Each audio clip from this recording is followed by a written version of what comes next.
Guys, welcome back to my channel Srabanti ষোলো আনায় তোমাদের সকলকে অনেক অনেক শুভেচ্ছা। আশা করি সবাই ভীষণ ভালো আছো। এই ঠান্ডা মরশুমে সবাই পিকনিকের মজা নিচ্ছ। তো আমিও ঠান্ডা লাগিয়ে ফেলেছি পিকনিকের মজা নিতে গিয়ে আর ঠান্ডা এদিক ওদিক ঘুরতে গিয়ে। তো সামনে আরও অনেক ভালো ভালো ভিডিও নিয়ে আসছি আর অনেক মজার দিন তোমাদের কাছে তুলে ধরার জন্যে। দেখতে থাকো, বাস এখন সবটা বললে সারপ্রাইজটা শেষ হয়ে যাবে। তো সারপ্রাইজ থাকুক। তো আজকে যেটা হবে আজকে সেটা তোমাদের সঙ্গে শেয়ার করি। আজকে হলো থার্সডে। তো সবাই মিলে আমাদের ফ্যামিলি মেম্বার বলতে আমার ফ্যামিলির সবাই, মানে আমরা 3 জায় মিলে আমরা যে পিকনিক করছি আমাদের ওই বাড়িতে। তো এটা আগেই বলছিলাম, আগের ভিডিওতে দেখেছো আমার শ্বশুরমশাই এটা আমাদেরকে দিচ্ছে পিকনিকের যে খরচাটা উনি বেয়ার করছেন। কেন কি আমরা ধান তুলে হেল্প করে দিয়েছিলাম, মাঠের ধানগুলোকে বাড়িতে নিয়ে এসেছিলাম বৃষ্টি এবং আগুনের হাত থেকে বাঁচার জন্যে। তো যাই হোক, সেই পিকনিক আমরা সবাই মিলে আজকে এনজয় করব। আমার শ্বশুর শাশুড়িও থাকবে, কিন্তু ওনাদের মাছ হবে, ওনারা মাংস খান না। তো আমরা আমাদের চিকেন হচ্ছে। আর কি মেনু হচ্ছে আমি এখনও জানি না পুরোটা। তো যাব এখন, জাস্ট রেডি হয়ে গেছি, স্নান টান হয়ে গেছে। তো এখন চলো, তোমরাও চলো।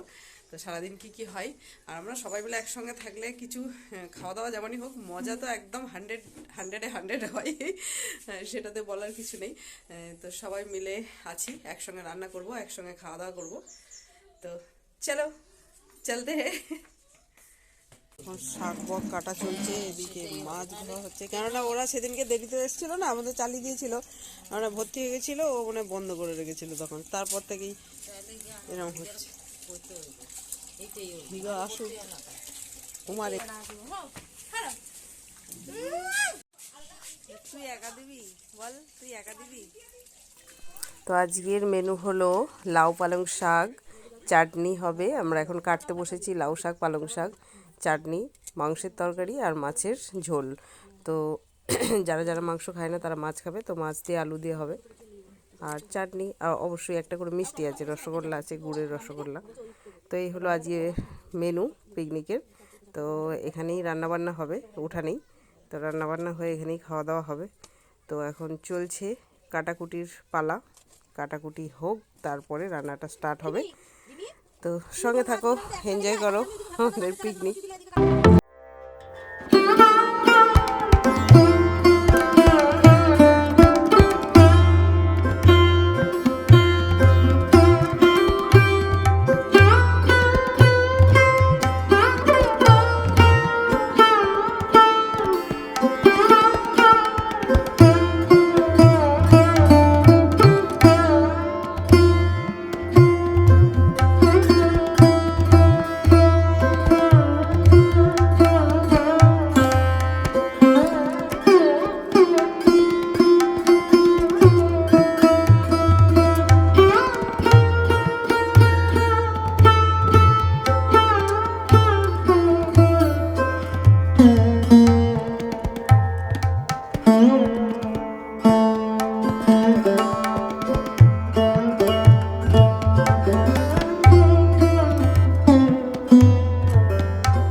রান্না করছে চিকেন।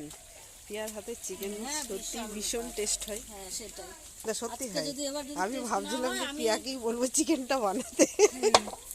কি গো এই মহিলাটা। আমাদের পিকনিকে এখন খাওয়া দাওয়া চলছে। এখানে বসেছে আমাদের প্রয়াস দেবনাথ। প্রয়াস দেবনাথ হবে তো? শেষ হবে তো? আর আমার চর্বি দেবে, চর্বি। চর্বি এবার কোথায় বাজবো রে? চর্বি গলে গেছে। চর্বি গলে গেছে আমার। গলাটাই দাও। গলায় ভাবতে হবে মাঠে, তারপরে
ছবি দেখছে, তোমার ছবি দেখছে।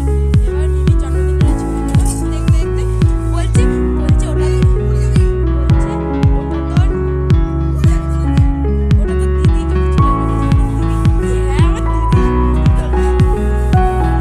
দিদি।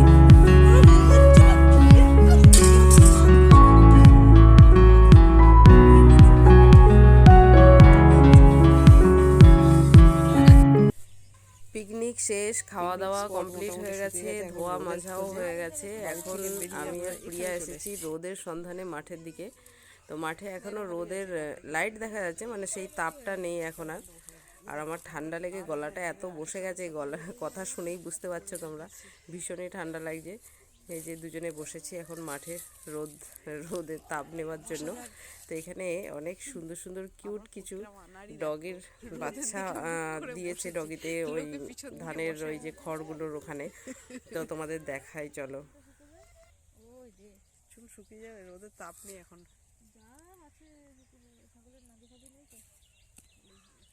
ওই যে আমাদের রিমি বসে আছে। আচ্ছা রিমি ওখান থেকে উঠছে না কেন? জামা কাপড় দিয়ে সোনু আসতো মাঝে মাঝে ওই শ্রীশান্তের সঙ্গে খেলতে, গিরিদার ছেলে মেয়ে। এই দেখো একটা নয়, মনে হয় 5টা 6টা হবে। 3টে মনে হয় হোয়াইট কালারের, আর 2টো গ্রে কালারের, একটা ব্ল্যাক কালারের। মোটামুটি 6টা ডগের বেবি এখানে ঘুরঘুর করছে। আমরা এসছি দেখে আমাদের কাছে আসছে। এই দেখো প্রদীপ আমার একটাকে ধরেছে। আদর তো ভালোই হচ্ছে, কিন্তু ওর ঠান্ডা লাগছে। খাবার একটুও নেই গো, এদের খাবার দেওয়া দরকার। রিমি কিছু নিয়ে আয় বেঁচে গেল, ওগুলো নিয়ে এলি না, এদেরকে দেওয়া হতো। পিকনিক শেষে আমরা সন্ধেবেলা এখন এসছি একটু শপিং করতে, শপিং মলে।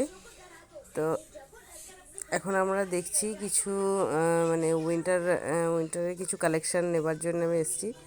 তো অনেক কিছু এসছে নতুন নতুন। তো দেখা যাক কি কি কালেক্ট করতে পারি। তো চলো শপিং করা যাক।